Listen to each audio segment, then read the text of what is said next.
mais un allié ça se chouchoute wala ça se respecte. kañ ngeen gëj a gis PM. bon gëj nañu ko gis wax dëgg yàlla ak yow on a du mal à rentrer en contact ak moom mais peut-être aussi encore une fois comme c'est des entités yoo xam ne. yow moom préciser que xëy na war nga ko mën na gëj a gis sax. bokkul ak ñi nga xamante ne ñoo nekk ci responsable yu coalition yi nekk fii ndax yow. man je suis basé en France. vous vivez en France. waaw bon mi moom di président Diomaye bon gëj nañu gisante au début peut-être SMS yi doon na jàll. doon nañu waxtaan mais léegi xam nga c'est normal ils sont chargés. comme ils sont chargés nag un président de la République c'est pas quelqu'un koo xam ne da nga koy yónnee SMS mu tontu la du koo xam ne da nga koy woo téléphone mu jël la parce que même il y va de la sécurité de l'État un premier ministre aussi il a beaucoup de charges du koo xam ne nii voilà circonstance rek ngay am pour gis ko rapidement may na la cër ku la bëgg la et cetera pour ngeen mën a waxtaan rapidement mais ce sont les charges mooy def de telle sorte que di nga ko comprendre mais concernant notre coordonnatrice elle doit être joignable. moom elle n'est pas joignable boo ko non faut le dire elle n'est pas joignable boo ko yónnee message du la tontu boo ko wéy du jël man j'ai été une des rares personnes qui a eu la chance boo ko mu jël mais c'est pas le cas de te benn yoon laa ko mos a woo mu jël faut le dire c'est pas le cas de la quasi-totalité des leaders de la coalition yoo xam ne ils sont en train de broncher ils sont en train de rouspéter ils commencent à devenir frustrés te nanu moytu loolu parce que ñi xam la vie politique sénégalaise xam na ni frustration baaxul ci coalition présidentielle. On a vu en 1978 lorsqu'il y avait on devait faire le choix entre Abdou Diouf ak Babacar Ba am na ñoo xam ne dañ ci frustré wu ñu ñëw en 2000 frustration feu Djibo Leyti Ka ak le président Moustapha Niasse moo tax Abdou Diouf dam on a vu aussi que Ablaye Wade le président Ablaye Wade frustration moo ko fi jëlee les Cheikh Tidiane Gadio Idrissa Seck ay Macky Sall noo ko fi jëlee Macky Sall ci boppam frustration moo ko fi jëlee ce sont les Mimi Touré et autres c'est différent mais frustration day juddu di juddu il faut nga étouffer ko di recevoir les membres de la coalition di waxtaan ak ñoom di leen laaj leur avis sur les questions essentielles qui animent la vie. Justement ban appréciation ngeen am ci réew mi ni muy doxee est-ce que dëkk bi mi ngi avancer. Bon objectivement il faut être honnête réew mi tar na ça faut le dire mais ñun on a hérité parce que je suis de la majorité aussi te dama koy assumer on a hérité d'une situation catastrophique bon on a hérité d'un pays boo xam ne ci wax pour le moment ndax waaw amul lenn lu ñu mën a teg ci table bi naan la situation est catastrophique bon mais en tout cas bon si lu ma gisagum parce que aussi chiffres yi ñu am ce sont des chiffres yoo xam ne qui ont été relayés par vraiment des organisations qui sont extrêmement sérieuses on a vu que problème amoon na dëkk bi donc ñun ba ñu ñëwee on a hérité des choses yoo xam ne xam nga les réalités je le disais hier les réalités de l'opposition ak du pouvoir bokkul mën nga ni man lorsque je viendrai je ferai ça loolu déclaration d'intention la parce que on l'a vu partout dans tous les pays au monde noonu la ñuy def lorsqu'on est dans l'opposition on a un discours boo xam ne on a des solutions rapides. Est-ce que c'est honnête? yéen da ngeen digal lu bëri mais parce que da ngeen yor baguette magique. c'est-à-dire que xam nga lorsqu'on n'a pas les chiffres on n'a pas la réalité des choses loolu wute naag lorsque yaa ngi confronter affaire yi day mel ni nga ni da nga bëgg jabar damay am jabar mais est-ce que yow am nga les moyens boo amee jabar et après donc c'est-à-dire qu'on a trouvé ici une réalité boo xam ne qui était extrêmement difficile bon déclaration d'intention yi sont salutaires gis naa si lu ma gisagum parce que aussi xam naa politique xam naa nit xam naa ambition gis naa aussi ñoom ni ngi def lu nu mën ñun sax ni ngi def lu nu mën dama koy wax Sénégal yi muñal leen nu parce que un an mënoo aussi. Mais avec les décisions est-ce que yéen tamit amuleen ci wàll au-delà de lu ngeen di wax ni peut-être situation bi dafa métti gis nañ am na ay décisions xamante ni premier ministre daf ko jël ci wàllu BTP yi gis nañ lu mu indi ci ay perte d'emploi yoo xamante ni en cascade nga jël au port autonome Dakar décision yoo xamante ni foofu tamit jël nañ ko port bi en tout cas mi ngi wàcc bu baax chiffres yi wane na ko presque partout l'économie est au ralenti est-ce que loolu du seen responsabilité aussi. non parce que xam nga yenn saa yi nag comme ni mu la ko waxee sànq day am ay réalité yoo xam ne il faut nga affronter ko yenn saa yi nag stratégie bi mooy problème bi est-ce que c'est une bonne stratégie est-ce que c'est une stratégie qui est porteuse et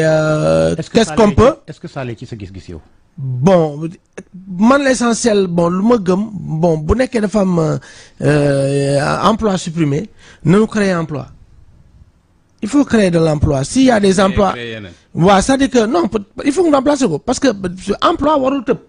bu ñu tëbloowee benn emploi nañ jéem a xoolaat yan stratégie nam pour mettre en place des emplois hier j'étais en train de le dire que au niveau de l'emploi man sama xalaat man il faut d'abord favoriser encourager l'entrepreneuriat loolu ça peut nous créer des emplois c'est très important. mais avant foofu est-ce que c'est pas garder d'abord emploi yi nga am.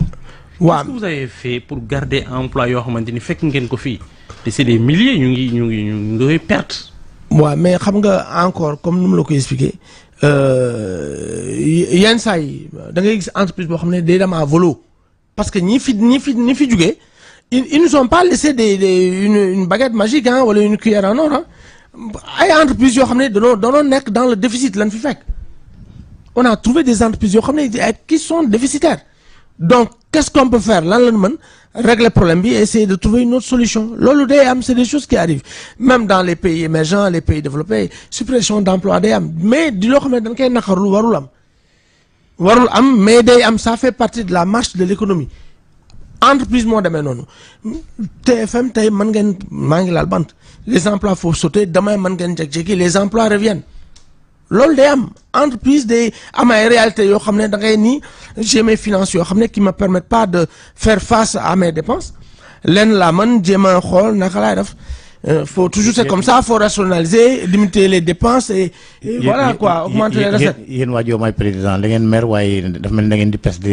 di raay de. non c'est-à-dire que xam nga am na man comme ni ma ko waxee je suis un électron libre parce que wax dëgg tamit dafa baax il faut être honnête les réalités il faut les dire telles qu'elles sont problème am na on a supprimé des emplois léegi li solution bi c'est quoi nan jéem a xool yan niche moo nu mën a permettre nu jéem a recouvrer ces emplois qui sont perdus loolu day am ma koy naqarlu encore di masaw bu baax a baax les emplois qui ont été supprimés parce que c'est difficile d'abord on est dans un pays boo xam ne qui est extrêmement difficile dëkk bi dafa tar problème yi bëri na donc yenn saa yi c'est des choses yoo xam ne nii vraiment ça arrive malgré quoi. Que répondez-vous à ñi jàpp ni vous n'étiez pas préparé bu ngeen di yegg si nguur gi. bon encore une fois c'est une question d'appréciation xam nga un homme politique nag peut-être il faut savoir anticiper aussi les choses en déclaration d'intention rek nga am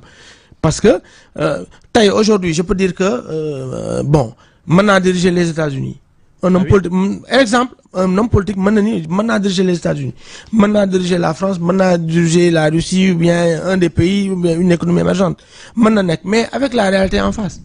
buñ la ko tegalee il faut que nga am en place des stratégies yoo xam ne mën na ci génne donc di nga mën a anticiper mais souvent il faut faire face il faut le comprendre xam nga lii l'essentiel la volonté politique et essayer de trouver des solutions urgentes c'est ça qui est important il y a eu des emplois qui ont été supprimés au niveau du port qu'est-ce qu'on peut faire essayer de trouver d'autres emplois jéem a xool naka leen def pour jéem a seet une entreprise qui peut se délocaliser au Sénégal pour jéem a combler yooyu remplacer yooyu recouvrer ces emplois. mais solution bi fu mu nekk. waaw mais man encore comme ni ma ko. quand je dis solution je fais référence au livre de Ousmane Sonko. waaw le livre d'Ousmane Sonko nag liiru ma ko nag. wax dëgg yàlla ak je l'ai pas lu am naa ko mais je l'ai pas lu parce que. non parce que déclaration d'intention la. xam nga des solutions j'ai que ça y a que ça am na ay solution par exemple da ngay gis par exemple Ricardo mais am na ay solution yoo xam ne qui date des siècles Adam Smith am na ay solution yoo xam ne qui date des siècles donc c'est-à-dire solution am na man je peux te faire une solution Ousmane Sonko est économiste aussi donc c'est-à-dire que problème boo gis oui il est agent des impôts ça fait partie du ministère de l'économie et des finances c'est un fiscaliste mais solution problème boo gis rek solution day am mais est-ce que la réalité donc man déclaration d'intention d'Ousmane Sonko moo ma ëppal solo ak son engagement à faire vouloir faire bouger les lignes loolu c'est ça qui est important jéem a xool ni problème am na nanu jéem a réactif tuuti pour essayer de régler les solutions régler les problèmes. En quelques secondes. waxtu bi daanaka jeex na. li waral seen coow li yëpp est-ce que du dañ leen cërul rek. non c'est-à-dire que dañuy waxante yéen waa Diomaye non dañuy waxante dëgg te yàlla tax nit boo leen àndee ngeen xeex jël nguur da ngeen ko war a vous devez gérer ensemble la chose. D'accord ñoom sax nee nañu du partage du gâteau d'accord naa mais on doit responsabiliser les leaders de la coalition parce que ils ont les compétences. te am na une solution. ñaata kii lañ leen jox. ñaata c'est-à-dire. emploi pas emploi mais. des postes de responsabilité dinaa gis rek dinañu nommer ah mais tuuti na. ñaata. tuuti na bon si on est bon on doit être 111 hein parce que 111 je crois ñoom la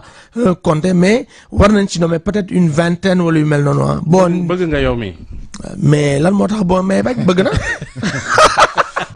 mais je suis sénégalais dama war a bokk si ñi jiite Sénégal yàlla may na ma les compétences physiques et intellectuelles. jërëjëf Cheikh Sidy. c'est très gentil. c'est parti bi de Ligue des Masses bokk ci coalition Diomaye président jërëjëf Mohamed Alioune Ba mi ma àndaloon ci waxtaan wi